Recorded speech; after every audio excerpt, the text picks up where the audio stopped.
बिस्मिल्लाहिर्रहमानिर्रहीम, अस्सलामुअलैकुम। मैं हूं हमजा अशरफ और मैं हूं सफिया खान। शामिल करते हैं हेडलाइंस। नैब पर भरोसा नहीं, तहरीक इंसाफ के किसी रहनुमा के खिलाफ कार्रवाई नहीं करेगा। हलीम आदिल के खिलाफ भी कार्रवाई का इम्कान नहीं। वजीर तालीम सिंध सईद गनी की प्रेस कॉन्फ्रेंस, कहा अली जदी ने सफ़ेद झूठ बोला।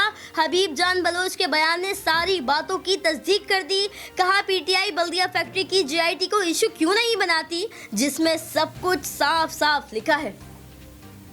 वफाकी हुकूमत ने इंसदादे पोलियो के बजाय पोलियो फैलाने वाली वैक्सीन बच्चों को पिला दी। वजीर आला सिंध का बड़ा इल्जाम, कहा वैक्सीन के सबब मुल्क में इस साल 50 पोलियो केसेस सामने आ चुके।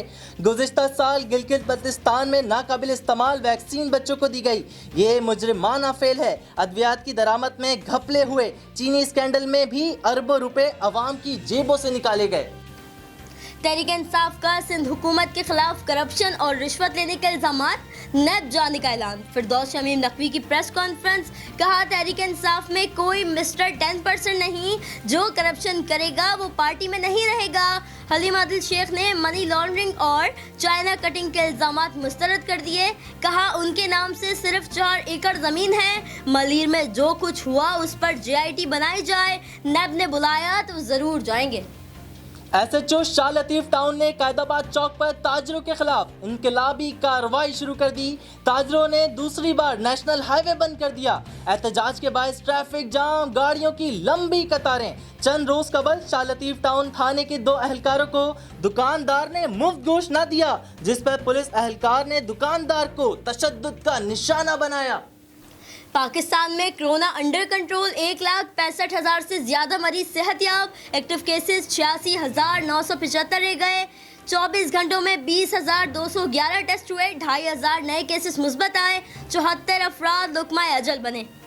मुल्क की तारीख में पहली बार कमर्शियल बैंकों के खिलाफ बड़ी कार्रवाई। सारिफीन की मालूमात ना रखने और फॉरेन एक्सचेंज के खिलाफ फर्जियों पर 15 बैंकों के खिलाफ 1 अरब 67 करोड़ रुपए का जुर्माना आयद कर दिया। स्टेट बैंक ने तमाम 15 बैंकों की नाम की तफसीलात भी जारी कर दी। लियारी में गैंगवार ने दोबारा सर उठाना शुरू कर दिया। पाक कॉलोनी में फायरिंग का वाकया गैंगवार का नतीजा निकला।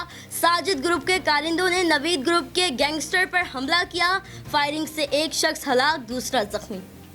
Chairman CPEC authority Asim Salim Bajwa का ट्विटर पैगाम, कहा खंजराब से इस्लामाबाद तक नई ऑप्टिकल केबल्स ऑपरेशनल लाइन कर दी गई हैं। दूसरे मरहले में इस्लामाबाद से कराची और गवादर तक नई केबल्स बिछाई जाएंगी। ऑप्टिकल केबल्स का काम डिजिटल हाईवे प्लान के तहत किया जा रहा है। चीन की ताउन से इस मंसूबे के जरिए IT इनकलाब की बुनियाद रख दी गई है। फिलहाल इतना ही। मजीद खबरों और अपडेट्स के लिए विजिट करें हमारी वेबसाइट csnlive.tv। इसके अलावा आप हमें फेसबुक और ट्विटर पर भी ज्वाइन कर सकते हैं। देखते रहिए CSN।